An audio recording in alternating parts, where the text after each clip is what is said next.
Hello and welcome to today's WJE webinar, Historic Structure Reports, Resources for Stewardship. My name is Liz Pimper and I'll be your moderator. During the next hour, historian and conservator Deborah Slaton and historical architects Mike Ford and Tim Penich will provide an overview of historic structure reports and related studies, the benefits to having one, and the process through which the reports are developed. This presentation is copyrighted by West Janney Elstner Associates. And now I will turn it over to Deborah to get us started. Deborah? Thank you, Liz. I'd like to briefly introduce our presenters. My name is Deborah Slaton. As Liz mentioned, I'm a conservator and historian with WJE. And a few years ago, I had the honor of authoring National Park Service Preservation Brief 43 on the preparation and use of historic structure reports. My co-presenters today are Mike Ford and Tim Penich. Mike is an historical architect with WJE, specializing in the development of foundational preservation documents, repair and construction documents, and materials conservation.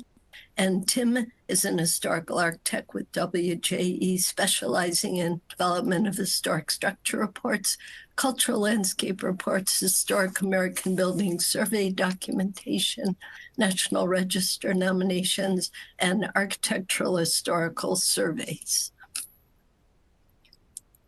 Here are our learning objectives for continuing education credits today.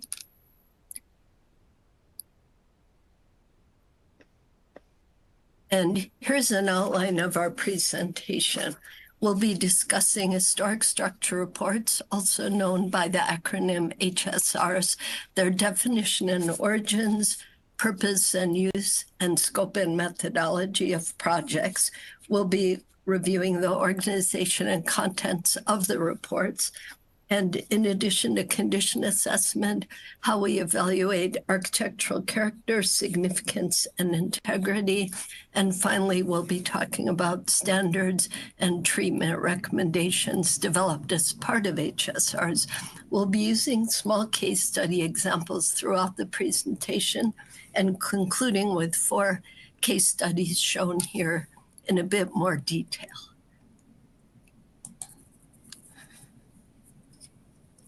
Hi, this is Mike Ford. First of all, maybe we want to define what a historic structures report is, and we'll be referring to that as an HSR throughout the duration of the presentation. And that is, an HSR is a comprehensive planning document. It's one of those foundational preservation planning documents that is intended to provide a thorough record of the existing historic resource, allowing for a more holistic approach to stewardship of the resource. Now, when I say historic resource, I don't necessarily mean that it is a landmark or that it is listed on the National Register, but it has historic significance and the potential to be eligible for such a designation, and thus should be treated as such. Typically, these structures are 50 years old or older, but not necessarily. And these are unique and irreplaceable resources. So the HSR is intended to identify the historic context and characteristics that convey its significance, provide a chronology of development and use, identify existing construction, outline the observed conditions, and provide a treatment approach and treatment recommendations. Here you'll see the the Morehouse report, which was performed by Charles Peterson in the 1930s. He was an influential architect with the National Park Service and also developed the Historic American Building Survey.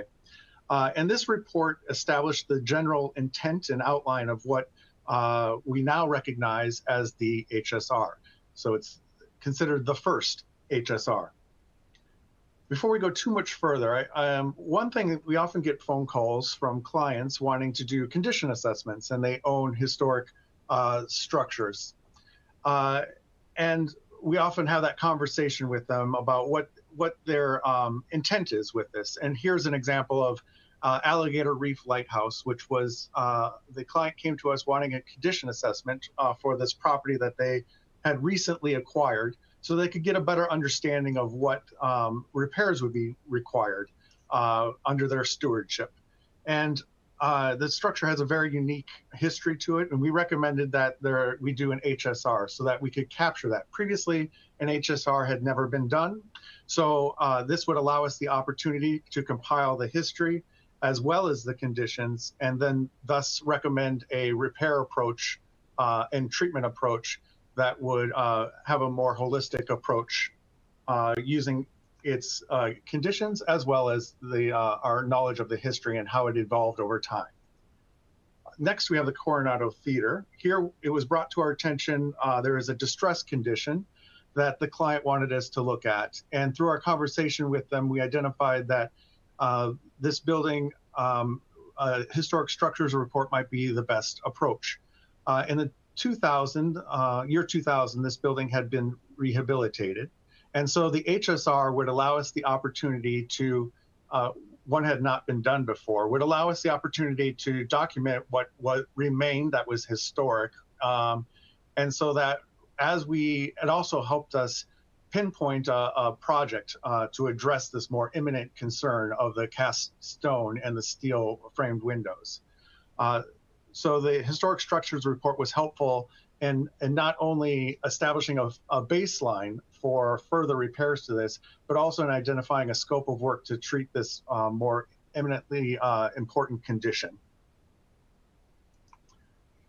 Next, I'll talk about Couch Tomb, which was, again, the client requested that we do a condition assessment, and we discussed expanding that to do a historic structure report because for a variety of reasons. One, again, it had not had an HSR before, but also, and has a very unique history, but also it allowed us the opportunity to document some of the unique construction methods, such as the leaded joints between stone units and the monolithic stone slab at the roof, as well as develop a long-term repair approaches and a kind of a treatment recommendation. This is a tomb, and so even the idea of how that's interpreted in the site and how invasive you would want to be on that, those conversations were addressed in the HSR. I'll now pass it to my colleague, Tim Penich. Thank you, Mike. Although Mike slightly touched on the purpose and use of an HSR, I'll go into that a little more in depth. First and foremost, an HSR is a planning document, and it can help guide future work on a building as a treatment approach will be established based on the significance of the building, with recommendations for future work also included as part of the report. The HSR can provide historical information about the building, which can all be compiled and contained in a single document. The report can help guide building owners in determining budgets and schedule planning for future work on the historic structure. It can serve as a basis of design for future recommended work. Recommendations can outline what future work should be undertaken and provide ideas that are in line with the selected treatment approach. Theoretically, an HSR would, as I previously stated, would include all of the key information about the structure in one place. Historical information about its history, information about the current condition of the structure, as well as past work that was completed on the structure. As a planning document and having everything in one spot, it can be easily be used by building owners and can be passed down to new building owners or to new managers if there's a change in personnel or ownership. As previously stated, it has all of this information in the building. So for instance, for a public building, this might be a resource for those who are looking for information on the building. And it can also help influence future work on the building that may not have been planned when the HSR was developed. And finally, it can serve as a record of completed work. So as I previously stated, as part of the history or the HSR would include a record of previous work that was done on the building, whether that was replacement of a roof or something more significant like an addition to the structure. Depending on the scope involved and the needs of the client and the complexity of the building and the project, a wide range of disciplines can be used to help develop the report. And here's just a brief list of the types of professionals who might be engaged in the completion of an HSR.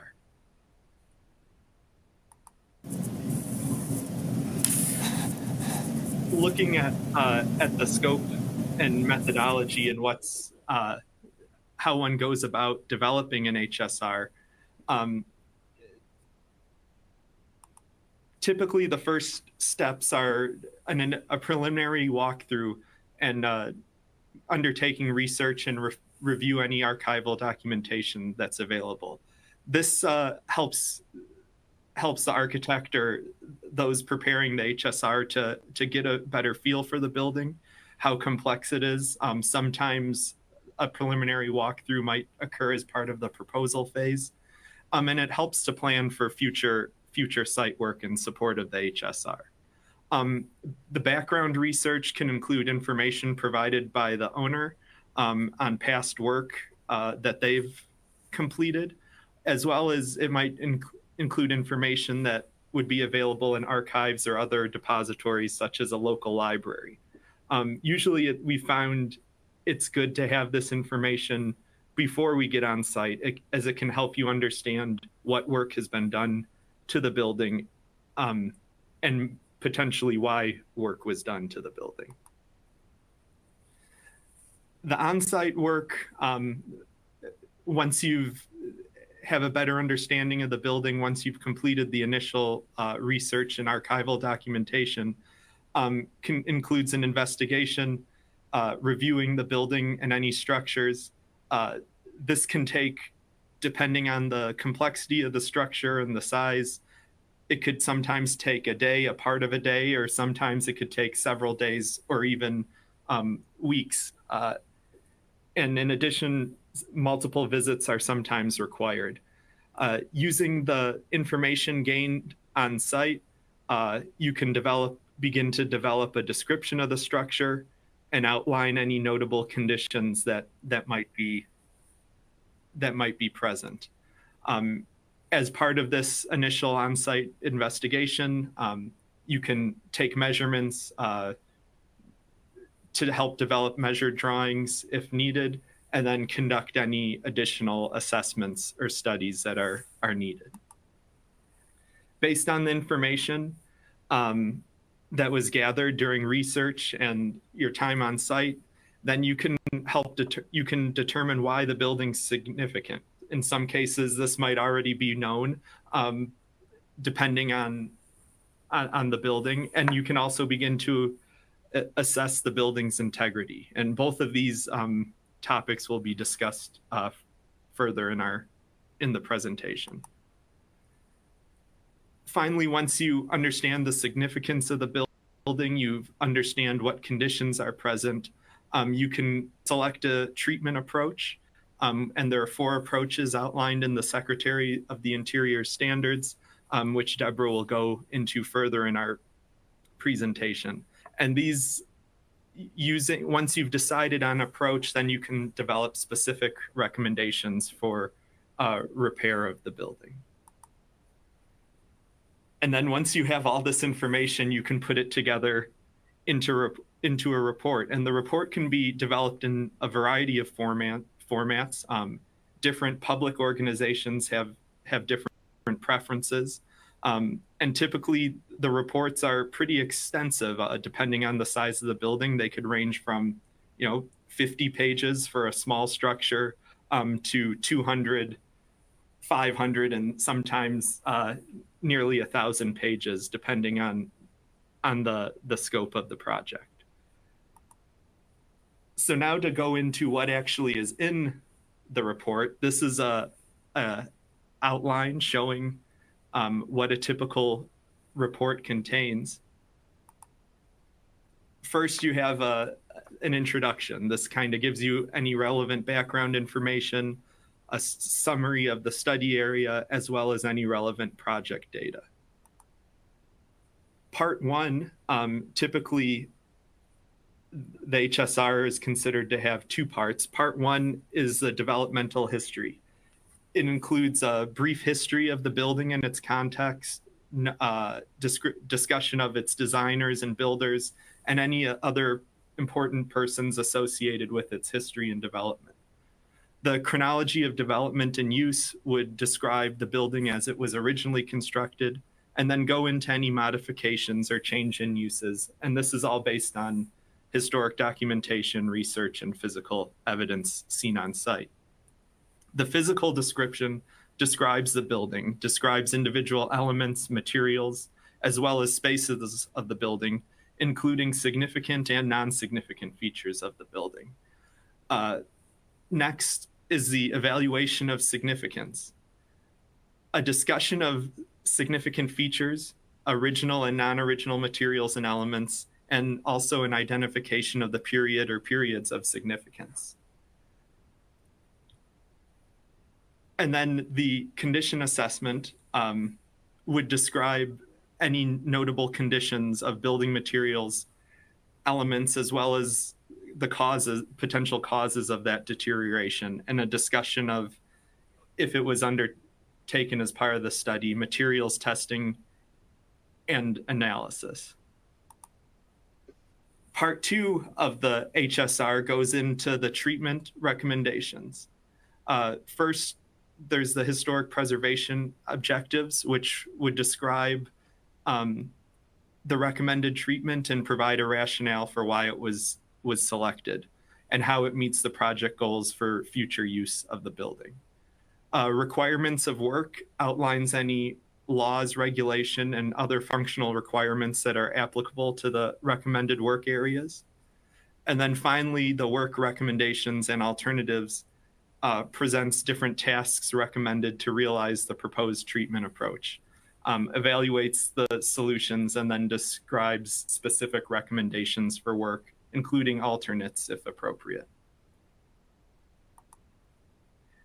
And then finally, the end of the presentation includes a bibliography which outlines any sources used in developing the report, and then appendices may contain additional scope items that may not typically be seen in the HSR, but are certainly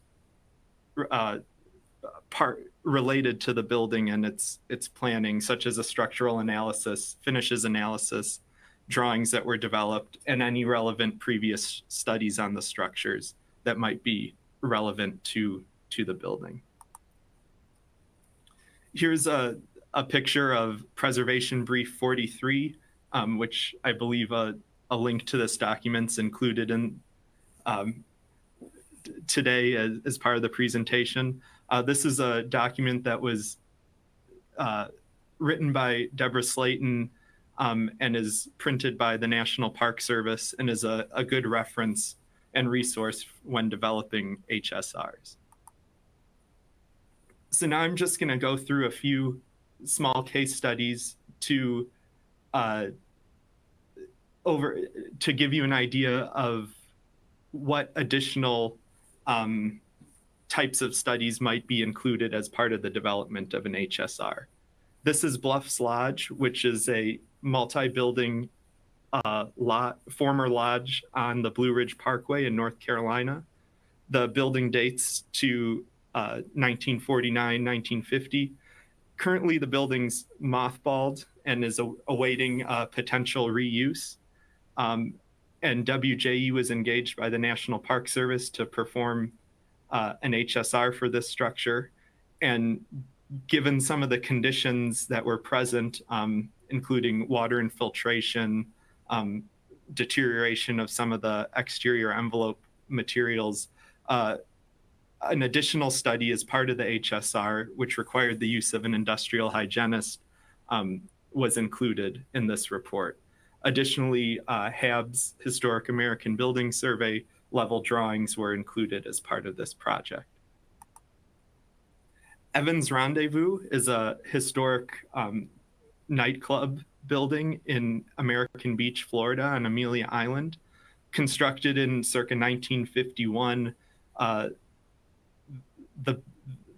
Evans Rendezvous was a popular destination when beaches in Florida were segregated. WJE was engaged by the Nassau County, who owns the structure, to develop an HSR. And in addition to the HSR, the client requested a structural analysis to help them further plan for reuse. And this analysis included an assessment of the foundation, survey of the concrete slab, and a voiding assessment to determine the extent of any voids that might be present beneath the concrete slab. And finally, this is the Flamingo Visitor Center at Everglades National Park in Florida. In addition to the HSR, which was completed for this building, as well as some surrounding buildings also constructed in the late 1950s, WJE was asked to perform a finishes analysis to help determine the historic color scheme. As you can see in the top left photo, the building had kind of a buff color when we performed our site work. We had seen documentation, including this postcard in the bottom left, that showed the building with a different color scheme with some pink and blue colors. As a result of the finishes analysis that was completed as part of the HSR project, the park was able to restore the exterior of the building to its original color scheme, which can be seen on the right. In addition to the finishes analysis, WJE developed concrete repair details that reflected the recommendations that were in the HSR. And these details helped illustrate the recommendations and guide future work that was to be undertaken by NPS on the building. Holly Hill is a historic residence in Roswell, Georgia.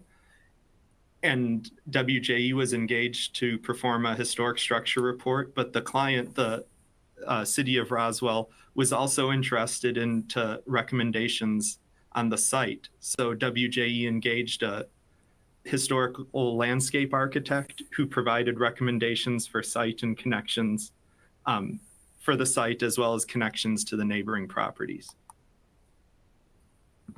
Coquille River Lighthouse is a historic lighthouse on the coast of Oregon.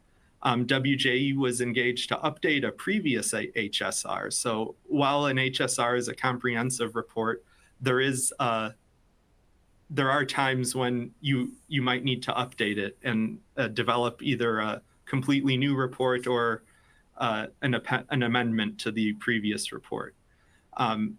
This HSR identified different layers of significance of the building and the site, and it also led to design charrettes for possible interpretive use of the site in the future.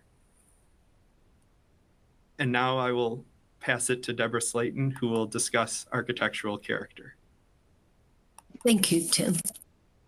Architectural character is one of the aspects of historic structures that we consider together with our condition assessment.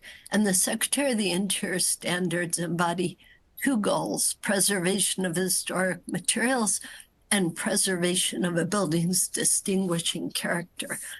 Character refers to the visual aspects and physical features that comprise the appearance of every historic building and structure. National Park Service Preservation Brief 17 by Lee Nelson provides useful guidance in identifying character-defining features, the elements that give the building its visual character and that should be preserved. As an example, let's look at the Henry O. Bowman residence in Los Angeles, designed by Lloyd Wright, Frank Lloyd Wright's son, in 1923. Here, the character-defining features include the configuration of the building, rectangular with flat roofs, the projecting balconies, the terraces and patios, The exposed concrete block on both the exterior and interior of the building, which was an innovative design feature here, as well as the stucco exterior, decorative block at certain locations, and the window openings and configurations. In addition to establishing architectural character and the character-defining features, the HSR considers the significance of the historic resource. The National Register of Historic Places provides 4 primary criteria that allow us to evaluate significance in terms of history, architecture, archaeology, engineering, and culture. Criterion A, associated with significant events. Criterion B, associated with significant persons. Criterion C, embodying distinctive characteristics of a type, period, or method of construction, representing the work of a master, possessing high artistic values, or representing a significant and distinguishable entity whose components may lack individual distinction, think ranch houses. Or finally, criterion D, the archaeological criterion, yielding information important in prehistory or history. As some examples, criterion A, associated with significant events in our history, we can consider Fort Pulaski, its moat and demolition shown here. Criterion B, associated with significant persons, we can look at the small house that was the home of civil rights leader Medgar Evers and his wife Merle and their family in Jackson. Criterion C, this particular example highlights work of a master. It's the Farnsworth House in Plano, Illinois, designed by Mies van der Rohe. And criterion D, information important in prehistory or history, illustrated by a cistern in the workers' village at Fort Pulaski National Monument. So keeping in mind the 4 criteria for significance, of which a resource may represent one or several, we also consider the period of significance, which refers to the span of time during which significant events and activities occurred. Events and associations with historic properties are finite. Properties usually have a clearly definable period of significance, although it may be narrow, a single date or year, or it may be broad, multiple years, decades, or even centuries. Using Fort Pulaski as our example again, the primary period of significance is the Civil War, and specifically the dates of April 10th and 11th, 1862, during which bombardment by U.S. forces with the new rifle cannon led to rapid surrender by Confederate forces, and in addition to a significant historical event in itself, signaled the end of the use of brick masonry fortifications for coastal defenses. And finally, related to significance, we also consider integrity. The National Register identifies 7 aspects of integrity: location, design, setting, materials, workmanship, feeling, and association. And integrity is judged by whether the significant features are present and whether the property retains and continues to convey its historic identity. The example on the left is the post trader's house at Fort Fred Steele in Wyoming, which in this photo is seen essentially as a ruin. It was later partially reconstructed, and it maintained its integrity. It conveyed its historic character despite loss of some historic fabric. On the right is Soldier Field in Chicago, an historic view and a recent view. In this case, Soldier Field lost integrity and in fact was de-designated from the National Register because of the large addition added to the structure.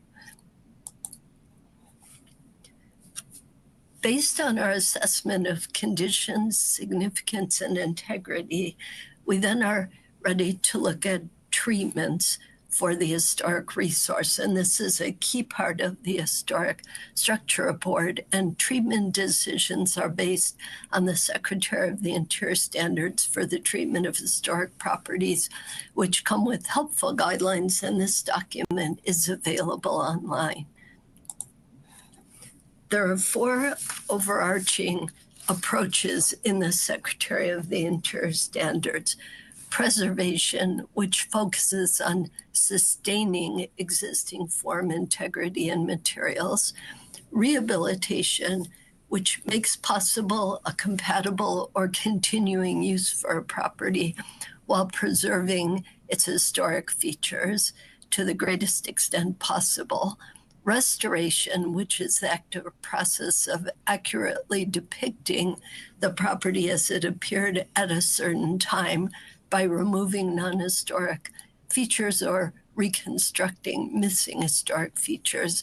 And finally, reconstruction, which is depicting by new construction a non-surviving historic resource. So let's look at examples of those 4 overarching approaches. Preservation, to sustain the historic resource, is often used with reference to historic structures that are no longer used for their original function and are not being used in a different function. So an example is these military structures at Fort Pickens Unit at Gulf Islands National Seashore in Florida, which are preserved for interpretation. Rehabilitation, making possible a compatible or continued use, is illustrated by the example of the superintendent's residence at Mammoth Cave National Park in Kentucky. This was the residence for the superintendents for Mammoth Cave National Park during the early years of the park. It's no longer used as a residence, but was rehabilitated on the interior to permit use as offices, and the exterior retains its historic appearance. Restoration, accurately depicting the way an historic resource looked at a particular time in its period of significance, is illustrated by the AME Church at Nicodemus National Historic Site, Nicodemus, Kansas. This is one of several small buildings built by the community of formerly enslaved people who settled in Nicodemus, and it was built of locally quarried stone, and then later it was covered with stucco that was non-historic, so the stucco was removed so that the historic appearance of the exterior could be restored.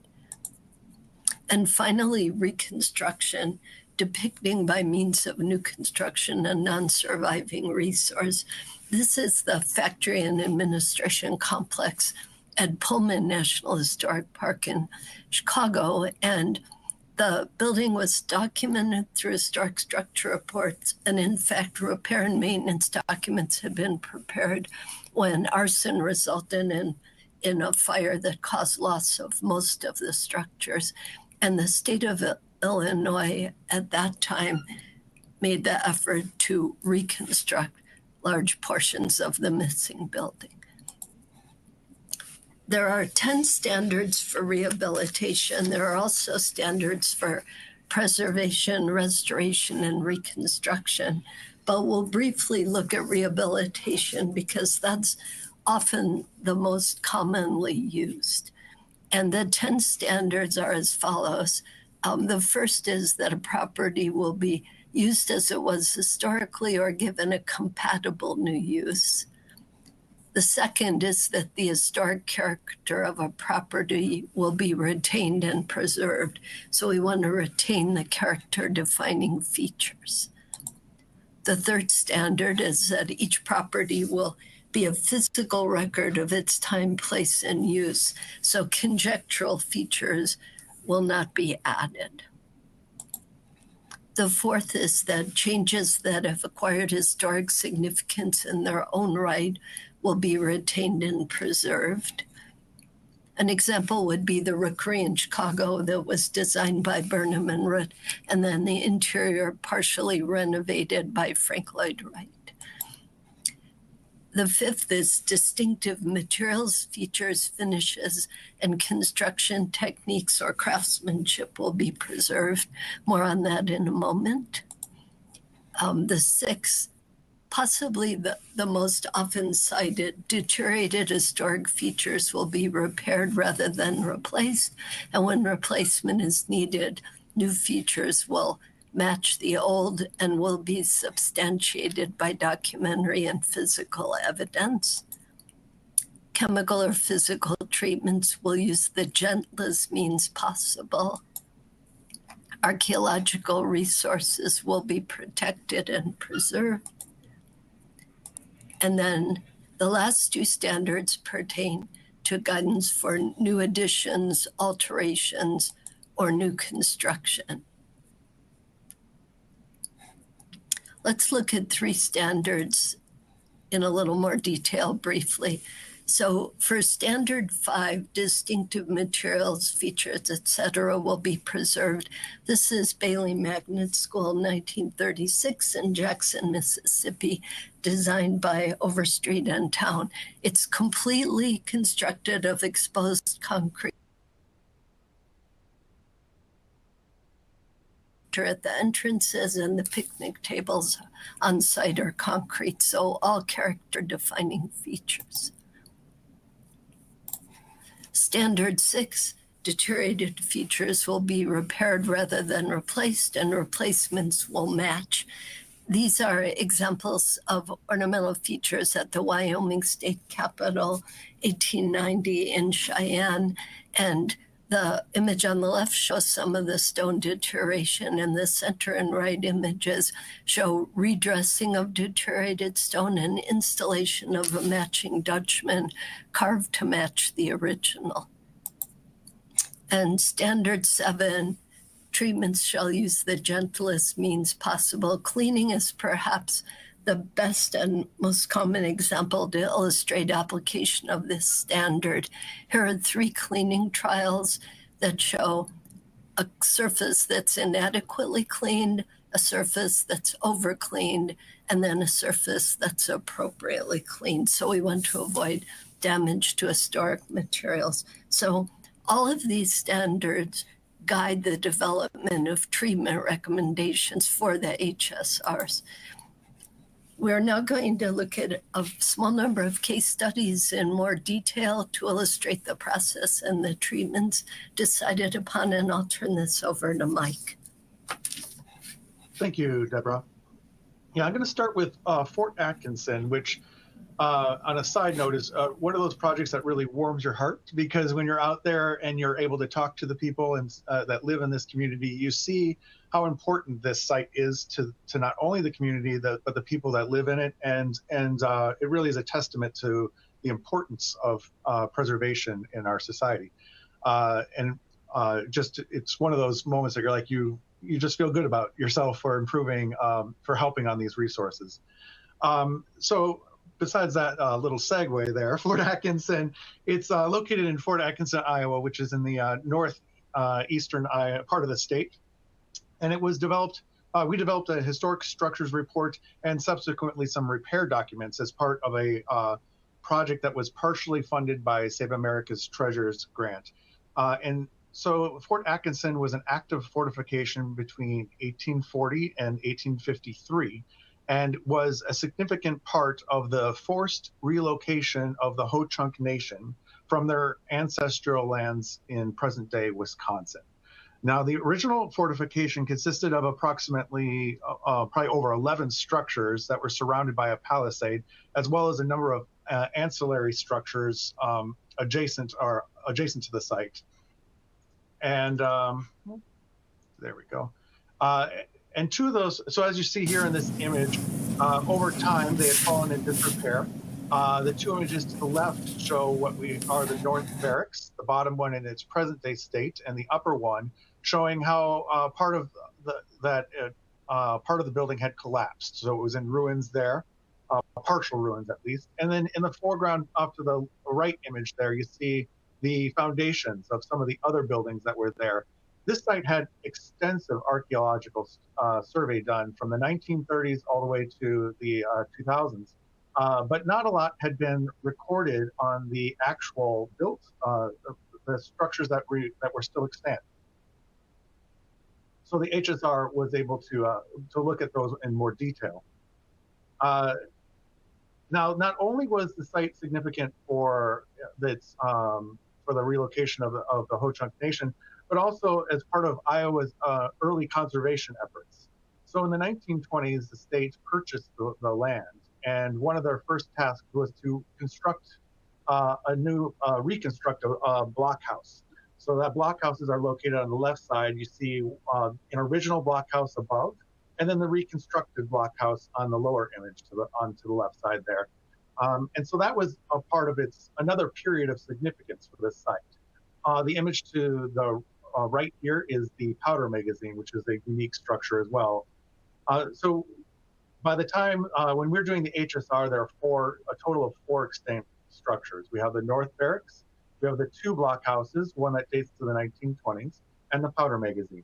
And in our HSR, we included a description of the rubble coarse stone construction, a summary of those archaeological studies that have been performed to date, a detailed description of the observed distress conditions, and also we wanted to sort out that a period of significance in which we could then design our repair documents around, so that we're preserving as much of the original and significant structures and materials as possible. Also in our, go to the next slide here. And so as we developed those repair documents, we were looking at some of the structural concerns that were identified during our historic structures report. Specifically, there's portions of the rubble stone masonry walls that had collapsed or were beginning to separate. So there's some significant stabilization that was identified during stabilization in distress conditions identified during the HSR that then we could then develop our repair documents around. So they provided a good guidance for us to understand how to develop repairs moving forward. This work was completed in the summer of this last summer, so summer 2024. I'll then move to another project. It's the Tabby Cabins at Timucuan Ecological and Historic Preserve. This is in Florida. And what these cabins are they're about 36 similarly sized cabins, and they're arranged in this sort of semicircular pattern at the entrance to the Kingsley Plantation, which is located within the Timucuan Timucuan Ecological and Historical Park.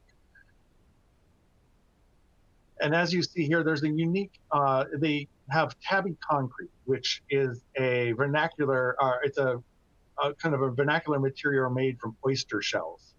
And the park currently maintain them as ruins, as you see here, with one cabin that was restored for interpretive purposes.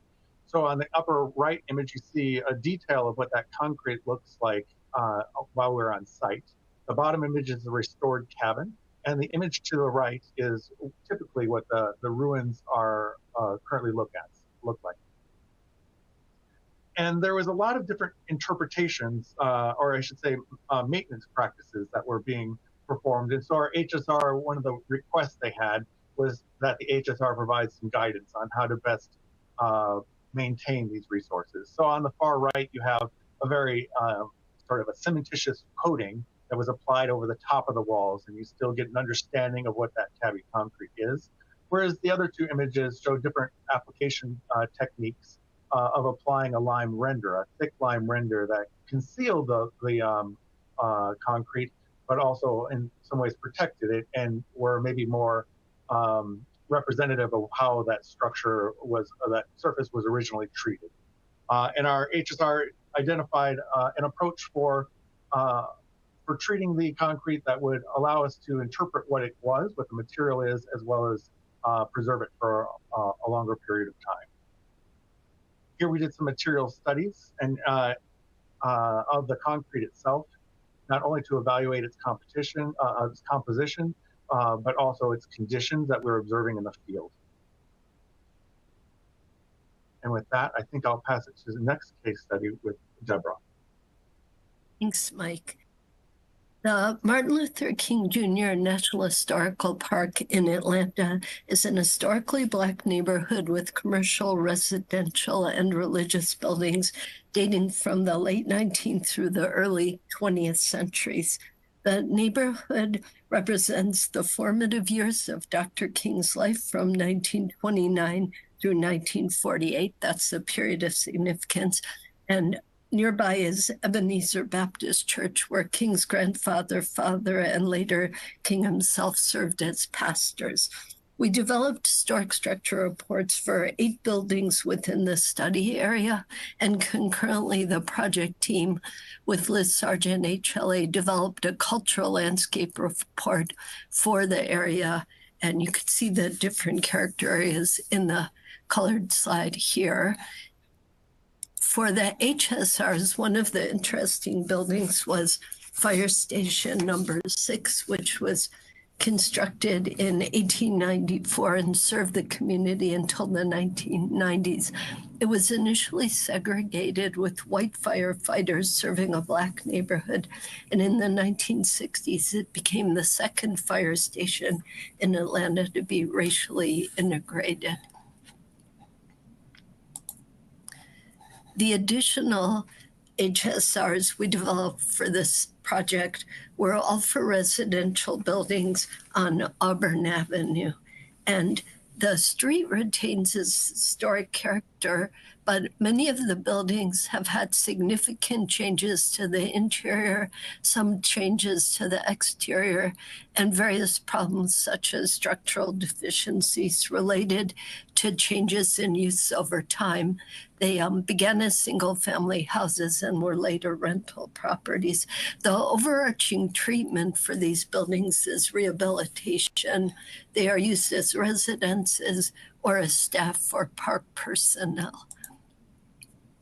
The Martin Luther King birth home is a little different. It's especially significant as the focus of King's early years.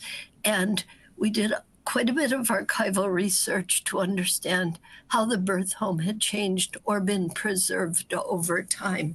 There was a previous HSR for this building to which we developed our report as an update. And treatment recommendations were focused on preserving and restoring historic fabric and providing guidance for maintenance of the building, as well as recommendations for accessibility and improvements to the visitor experience while protecting the historic fabric. The interior also retained quite a bit of its historic character. So the goal was to allow visitors to understand the history of the house and its setting while protecting the historic resource. And Tim will take us through one more case study. Thank you, Deborah. This is the St. Elizabeth's West Campus. St. Elizabeth's, originally known as the Government Hospital for the Insane, was the first federally funded mental hospital in the country, and it dates to the 1850s. It's a National Historic Landmark, and WJE was engaged to develop almost 60 historic structure reports for the historic buildings on campus to guide future development and reuse. The campus has since been reused by the General Services Administration, and it currently houses a number of federal agencies. Here's some historic photos of the center building, which was the original main building on campus, constructed in the 1850s and designed by Thomas U. Walter, who at the time was the architect of the Capitol. You can see at the top the building as it appeared in its early years. At the bottom, as it appeared during our site work in 2009, the hospital, this portion of the hospital campus was no longer used by the early 2000s, and currently, as it looks following its rehabilitation, I should say. The campus has a wide variety of different building styles, and is significant as it reflects changes in psychiatric care over the years, as well as the different architectural styles seen on campus. Here's some historic photos along the top of different structures on the campus, as well as how the buildings appeared during the site work related to the preparation of the historic structure report. Following the completion of the historic structures reports, WJE was involved with the rehabilitation design for some of the buildings on campus. One in particular, this is Atkins Hall. You can see historic buildings on the left as it appeared while still in use. At the top in circa 2009 during our site work, and then building a photo of the structure as it neared completion following its rehabilitation. In addition to the HSR's development of repair documents, WJE was also engaged to perform HABs and HALS documentation with Leslie Schwartz Photography of Chicago and Mills and Schnoring Architects.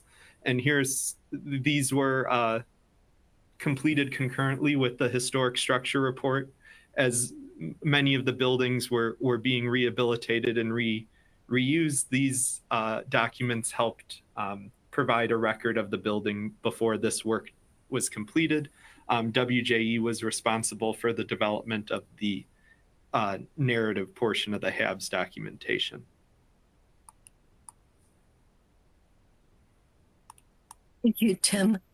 In conclusion, we thought we'd show some examples of the completed work product for some of the HSRs we've discussed today.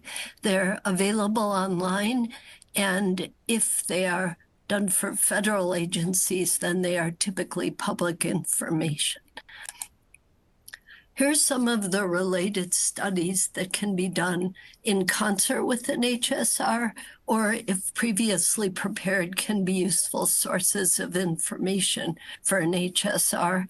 And as previously mentioned, the HSR can provide the basis for design and construction documents for treatment. Here's some reference documents that might be useful to those preparing or commissioning HSRs, and links are also provided to participants in this webinar. And finally, as illustrated in this presentation, historic structure reports are a valuable resource for stewardship. They can be record documents that sit on a shelf to show how the resource existed at a point in time, but more importantly, they don't stay on the shelf. They can be used in the field. They can be used in developing repair design or maintenance procedures, and they can be updated over time. And perhaps the best compliment we've received on any of these reports is, I use your report all the time. Thank you. All right. Thank you, Deborah. Thanks, Tim and Mike. All right, let's take the first question. Is the HSR a one-time effort, or does it need to be regularly updated? If yes, how frequent does the update need to be? I'll start. We have updated several existing HSRs, and the timing depends on what's happened to the building and what the needs are for the building or structure. So if, for example, there's a change in use, that might precipitate updating the HSR. If there's a change in condition, for example, if an historic resource is damaged by a weather event or some other disaster, then certainly that would require an HSR. So there's no fixed time period. I would say the ones we've updated have typically been more than 10 years old. Okay. What is a general time frame for preparing and publishing a historic structure report? It can depend, kind of based on the complexity of the building. Sometimes for some larger government buildings, with reviews by different agencies, it can extend from about 20 to 24 months from notice to proceed to completion of the final report. For smaller buildings, for either private owners or local governments, that can be a much shorter period, ranging from to about a couple months in time. Do clients come to you already knowing that they need an HSR, or is the HSR a supplemental service to a related professional service? I think I'll field this one. Sometimes they do come to us with an HSR. It is defined, especially with some of our government clients. Other times, as indicated in some of the slides I was presenting, that they come to us with a condition assessment, and we have that kind of ability to discuss with them the benefits of an HSR versus a condition assessment. And in some cases, it might be the client is working with us on a different project or a different component of this project, and understands through our conversation or that an HSR might be appropriate for their project. Okay. Is it fair to say that the HSR is a more technical and comprehensive version of an engineering reserve study? It's certainly different, and I would say more comprehensive, but it's not quite the same.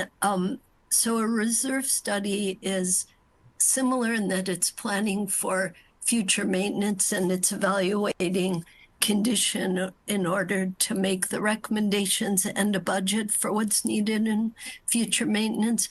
The HSR may or may not include budget and cost information, but it also includes the context of history and analysis. So there's a bit of overlap, but there are different types of documents. And yes, the HSR is more comprehensive. Okay.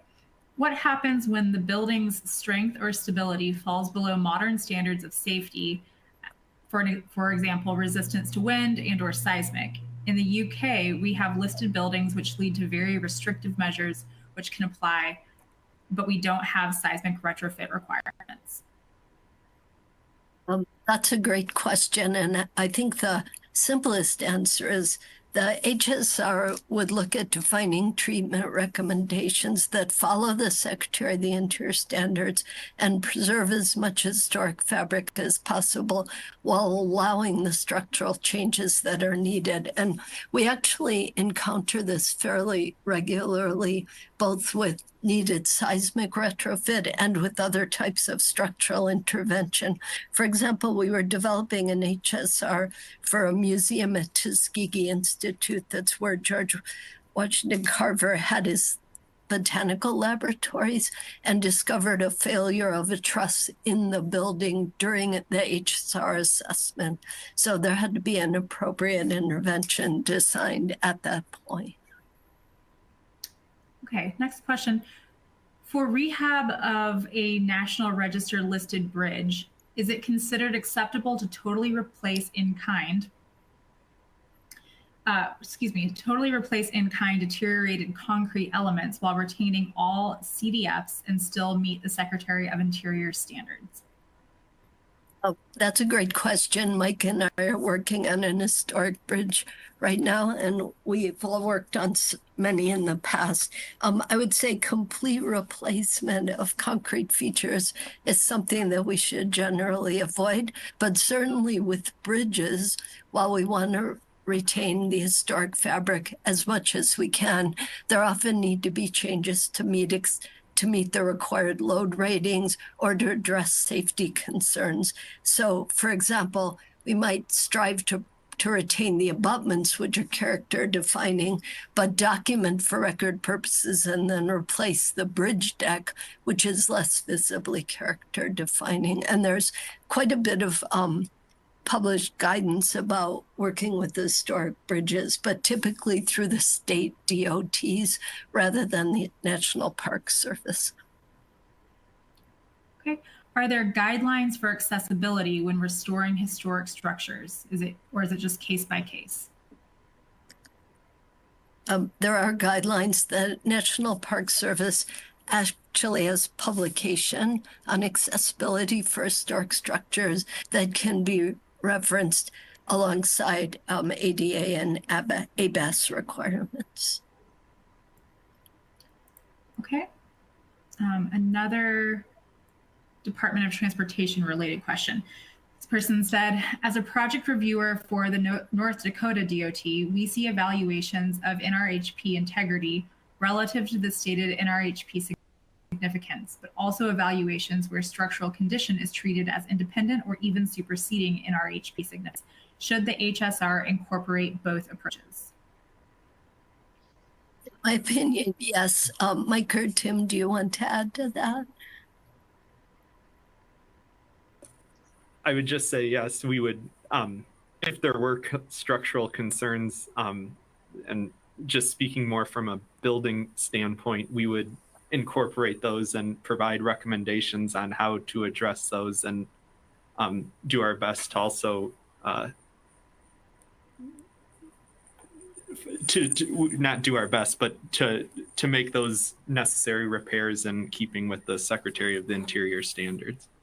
I would add for bridges, it's very important in an HSR for a bridge that there be a structural analysis that looks at both the historic condition of the bridge and its current use.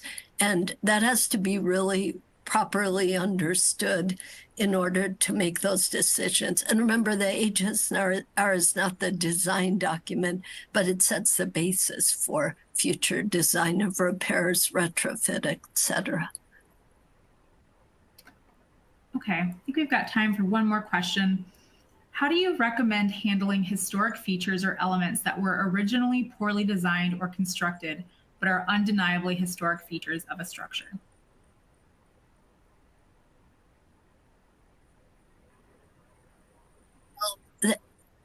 We encounter that often, as well as historic features that are problematic today because of safety considerations or health considerations. For example, asbestos-containing materials that are certainly historic but are problematic for reuse of the structure. And in those cases, a poorly performing feature or a problematic feature, the Secretary of the Interior standards do provide guidance and allow leeway for replacement of problematic features. Typically, in addition to finding a compatible and appropriate replacement material and matching the appearance, we usually are required or recommend documenting the historic feature that needs to be removed or replaced. So part of the HSR can be compliance documentation if changes are anticipated. Okay, like I said, I think that is all the time that we have for questions today. Thank you, Deborah, and thanks, Tim and Mike. It was an excellent presentation, fascinating. And thank you all for hanging on with us for a few more minutes. We hope it was educational. So again, thank you so much for your time, and we hope you have a great rest of the day.